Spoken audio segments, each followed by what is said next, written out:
ಇಲ್ಲಿಗೆ ಭೀಮಾ ತೀರದಲ್ಲಿ ನಡೆದ ಗುಂಡಿನ ದಾಳಿ ಹಿನ್ನೆಲೆ ಭೀಮಾ ತೀರದಲ್ಲಿ ರೌಡಿ ಶೀಟರ್ಗಳಿಗೆ ಇಂಡಿ ಶಹರ ಸಿಪಿಐ ರತನ್ ಕುಮಾರ್ ಜಿರಗ್ಯಾಳ ಹಾಗೂ ಪಿಎಸ್ಐ ವಿನೋದ್ ದೊಡ್ಡಮನಿ ನೇತೃತ್ವದಲ್ಲಿ ರೌಡಿ ಶೀಟರ್ಗಳಿಗೆ ಪೆರೇಡ್ ನಡೆಸಲಾಯಿತು.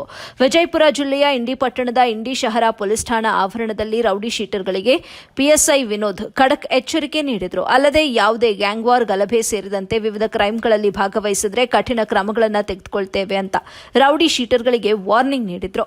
ಇನ್ನು ಇಂಡಿ ಬಿಟ್ಟು ಬೇರೆ ಕಡೆ ಹೋದ್ರೆ ಲೈವ್ ಲೊಕೇಶನ್ ಕಳುಹಿಸಬೇಕು ಅಥವಾ ವಿಡಿಯೋ ಕಾಲ್ ಮಾಡಿ ಮಾಹಿತಿ ನೀಡಬೇಕು ಅಂತಲೂ ಕೂಡ ರೌಡಿ ಶೀಟರ್ಗಳಿಗೆ ಸೂಚನೆ ನೀಡಿದ್ರು. ಈ ಸಂದರ್ಭದಲ್ಲಿ ಪಿಎಸ್ಐ ಶಶಿಕಲಾ ಲಂಗೋಟಿ, ಪೊಲೀಸ್ ಸಿಬ್ಬಂದಿ ಸಿಎಸ್ ರಾಠೋಡ್, ಎಂಜಿ ಸಾವಳೆ ಉಪಸ್ಥಿತರಿದ್ದರು.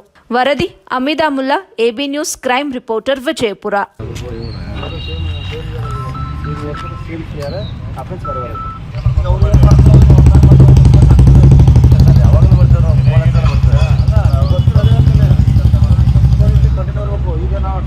ಪೊಲೀಸವರೆಲ್ಲ ಬೇರೆದವ್ರು ಕರ್ಸಲ್ಲ, ಇದು ಬೇಡ. ಬರ್ಲಾದವ್ರಿಗೆ ನಾವು ಬರೋಬ್ಬರ ಮಾಡ್ತೀವಿ ಸರ್. ಯಾವಾಗ ಹೇಳೋಕೆ ಒಂದು ಟೈಮಿಗೆ ಬರೋದು ಕರೆಕ್ಟ್ ಬರಬೇಕು. ನೀವು ಏನಾರ ನಿಮ್ಮ ಇನ್ ಕೇಸ್ ಏನೋ ಹೊರಗೆ ಹೋದ್ರಿ ಅಂದ್ರೆ ಅವಾಗ ಏನೈತಿ ಫೋಟೋ ಹಾಕ್ಬೇಕು ಅಥವಾ ಲೊಕೇಶನ್ ಹಾಕಿಬೇಕು. ಇಲ್ಲ ಏನೋ ಸಮಸ್ಯೆ ಆಗೈತೆ ಅಂದ್ರೆ ವಿಡಿಯೋ ಕಾಲ್ ಮಾಡಿ ತೋರಿಸ್ಬೇಕು. ರೋಡಿ ಪರೇಡ್ ನಮಗೆ ಪರೇಡ್ ದಿವಸ